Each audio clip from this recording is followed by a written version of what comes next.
آپ کے ساتھ خبر شامل کرتے چلیں میرپور خاص سے ہمارے نمائندے ممتاز علی کی اس رپورٹ کے مطابق میرپور خاص کی معزز شخصیت محترم جناب مجیب الحق اور MQM پاکستان کے سابق ڈسٹرکٹ انچارج اور جناب عثمان راجپوت سابقہ جوائنٹ انچارج MQM پاکستان اور پاکستان تحریک انصاف کے ڈسٹرکٹ سینئر وائس پریزیڈنٹ ملک شفیق نومی نے وابدہ حکام کی زیادتیوں اور ناانصافیوں کے واقعات اور بلا وجہ غریب عوام پر جرمانہ عائد کرنے کے خلاف بیان دیا۔ وابدہ والوں نے جو آپ لوگوں کے اوپر ناانصافی کی ہے اس کے بارے میں کیا کہتے ہیں؟ اعوذ باللہ من الشیطان الرجیم، بسم اللہ الرحمن الرحیم۔ یہ جو پرسوں جو واقعہ پیش آیا اس کے بہت سارے محرکات تھے، بہت ساری معاملات تھے جو آپ کو پہلے بھی شاید میں بتا چکا ہوں، اور سوشل میڈیا پہ اور پرنٹ میڈیا کے اوپر یہ تمام چیزیں آ چکی ہیں۔ دوبارہ سے بتاتے ہیں کہ پچھلے 10-15 دن سے یہ انہوں نے ایک دہشت گردی مچائی ہوئی تھی اور علاقوں کو اس طریقے سے کہ جیسے کوئی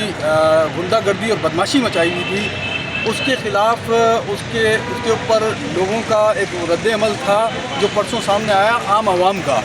کہ لوگوں کے گھروں کے اندر جن کے گھر میں مرد موجود نہیں تھے، خواتین موجود تھیں، اور ان کے گھر میں سرے سے مرد بھی نہیں تھے، ان کے گھروں کے اندر گھسنے کی کوشش کی۔ وہ بتا بھی رہے تھے کہ ہمارے گھر کے اوپر کوئی مرد نہیں ہے، مگر پھر بھی اندر گھر میں گھسنے کی کوشش کی اور ان کے ساتھ زیادتیاں کہ ہم آپ کے گھر کا لوڈ چیک کریں گے۔ ارے لوڈ چیک کرنا ہے تو آپ کے گھر کے باہر میٹر لگے ہوئے ہیں، میٹر سے لوڈ چیک کیے جاتے ہیں، گھروں کے اندر سے میٹر لوڈ نہیں چیک کیے جاتے۔ اور اسی کے خلاف انہوں نے پھر ایک حرکت کی کہ بہت سارے لوگوں کی FIR درج کروائیں، جھوٹی FIR درج کروائیں، اور اللہ تعالیٰ نے آج اس جھوٹی FIRوں کے ان لوگوں کو سرخرو کیا کہ تمام لوگوں کی آج بیل ہو گئی، اور انشاءاللہ یہ معاملات اب تھمیں گے نہیں، اب رکیں گے نہیں، کیونکہ جو انہوں نے غنڈہ گردی بدماشی مچائی ہے اب ان کے خلاف ہم قانونی کارروائی کریں گے، قانونی چارہ جوئی کریں گے، اور جن لوگوں نے اس پورے عمل کے اندر جو بھی معاملات کیے ہیں اس کے اندر چاہے SDO